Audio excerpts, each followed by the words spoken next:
Bengal BJP अध्यक्ष का यहां पर एक सनसनीखेज आरोप है। टीएमसी नेताओं को लेकर ये गंभीर आरोप उनके द्वारा लगाया गया है कि वक्फ में टीएमसी नेताओं की जमीन है।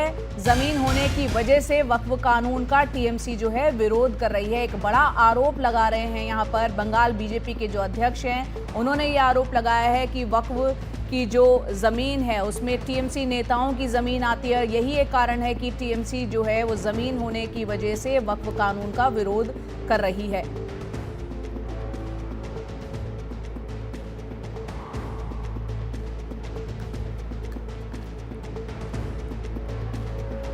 पश्चिम बंगाल के अलग अलग जिलों में लगातार हिंसा की घटनाएं बढ़ रही हैं। यहां तक कि लोगों को बेघर होने पर मजबूर होना पड़ रहा है। इस पर बात करने के लिए हमारे साथ भारतीय जनता पार्टी के प्रदेश अध्यक्ष डॉक्टर सुकांतो मजूमदार हैं। सांसद भी हैं आप उत्तर बंगाल से ही।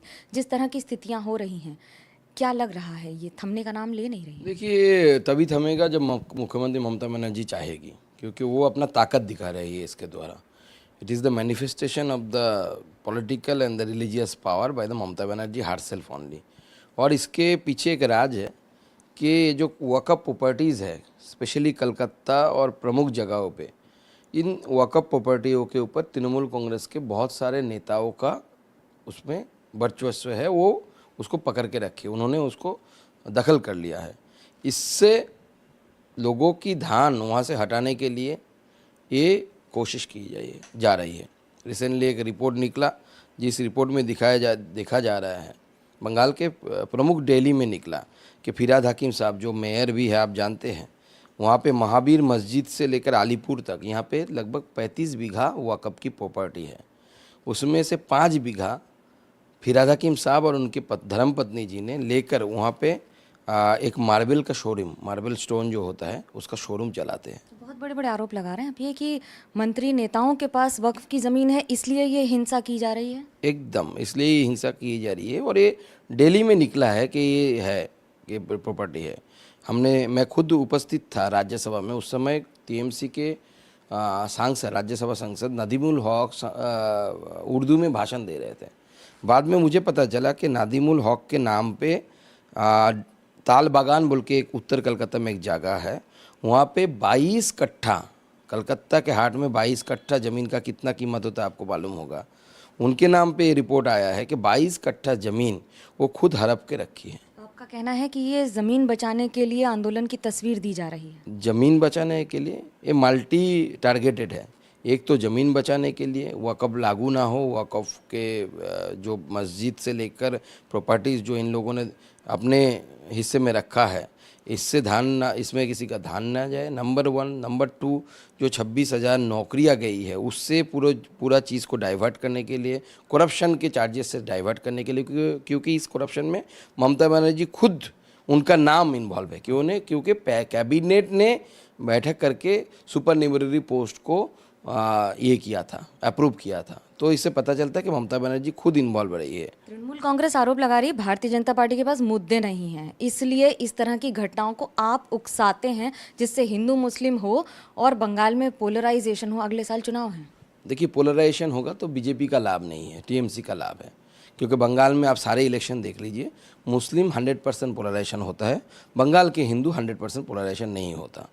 और दूसरी बात है, दंगा अगर हिंदू करते तो हिंदू प्रमुख जिला इलाके में होता, तो नहीं हो रहा है ना। दंगा कहाँ हो रहा है? दंगा हो रहा है मुस्लिम बहुल इलाके में, जहाँ पे मुस्लिम परसेंटेज 80% है, वहाँ पे जाके आपका दंगा हो रहा है। तो वहाँ पे कौन है? विधायक टीएमसी का, आपका जिला परिषद का सदस्य टीएमसी का, पंचायत टीएमसी का, सब टीएमसी का है। तो जनप्रतिनिधि का कंट्रोल होता है। तो जनप्रतिनिधि का अगर कंट्रोल होता है, उस हिसाब से देखिए, अगर किसी पॉलिटिकल पार्टी का कंट्रोल है तो स्वाभाविक है वहाँ पे टीएमसी का कंट्रोल है। आप अगर ज़रूरत पड़े आप केंद्रीय फोर्सेस लगाइए ना, आपको किसने रोका है? आप लगा भी रहे हैं, फिर भी विफलता राज्य सरकार की है कि किसकी? नहीं, विफलता राज्य सरकार की है कि केंद्रीय, आप वहाँ के आम लोगों से पूछ लीजिए। केंद्र सरकार पैरामिलिट्री फोर्सेस दे रहे हैं, पैरामिलिट्री फोर्सेस को चलाने का, यानी कहाँ जाएगा, कहाँ पेट्रोलिंग करेगा, कहाँ बैठे रहेगा, सब स्टेट गवर्नमेंट कर रही है। और लोकल्स आपको बताएंगे कि जहाँ पे मुस्लिम्स गूंस आके हमला कर रही है, वहाँ पे नहीं भेज के दूसरी जगह पे उन्हें घुमाया जा रहा है। लोकल्स बताएंगे, आप जाइए ग्राउंड फील्ड में तो हिंदू बता देंगे, हिंदू बता देंगे आपको। कहना है कि फोर्सेस को भी गलत जगह भेजा जा रहा है स्ट्रेटेजिकली। एकदम भेजा जा रहा है, इसलिए तो हमें ऊपर से फोर्सेस को मोबिलाइज कराना पड़ रहा है। हम ऊपर भेज रहे हैं कि यहाँ पे बॉम्बिंग हो रही है, आप जाइए, तब वहाँ पे जाके बीएसएफ पहुँच रहा है। क्या ये डर बढ़ाने की तरीका है? एकदम डर बढ़ाने की। और ममता बनर्जी के लिए ये सारे लोग हैं जो दंगा करा रहे पीछे रहकर, जो सांप्रदायिक ताकतें होते हैं, जो फेनाटिक लोग होते हैं, ये हर इलेक्शन में ममता बनर्जी के लिए उतरते हैं ज़मीन पर। तो ममता बनर्जी अपने मालिक को, अपनी आकाओं को प्लीज़ कर रहे हैं। वो तो कह रही बैठक भी करेंगी सबके साथ और उसके बाद किनके सबको साथ बैठक समझाएंगे। करेंगे? वो तो उलेमाओं के साथ बैठक करेंगे। उनको तो उस हिंदू महिलाओं के साथ बैठक करना ज़रूरी था, जिन्होंने मुझे कल बताया कि कैसे उनके कपड़े को पकड़ के छीना गया, मतलब उनको मोलेस्टेशन करने का, रेप करने का कोशिश किया। उन महिलाओं के साथ बात करनी चाहिए कम से कम फ़ोन पे। अभी तक की नहीं है। तृणमूल कांग्रेस से कह रहे हैं कि हमने सारी स्थिति कंट्रोल कर ली है। कुछ कंट्रोल में नहीं है, हर रोज़ कुछ ना कुछ हो रहा है, कुछ ना कुछ बॉम्बिंग हो रहा है। कल तो 5 पुलिस और सेंट्रल बल मिलके 5 फोर्सेस के जवान थे, पुलिस और सेंट्रल फोर्स मिलके दंगाइयों ने घेर लिया था। हाँ, पत्थरबाजी हुई उनके ऊपर। तो ये स्थिति है। और नाम के 144 है, 160 थी, जो भी बोले, हर चौराहे पे 40-50 मुसलमान लोग खड़े हुए हैं।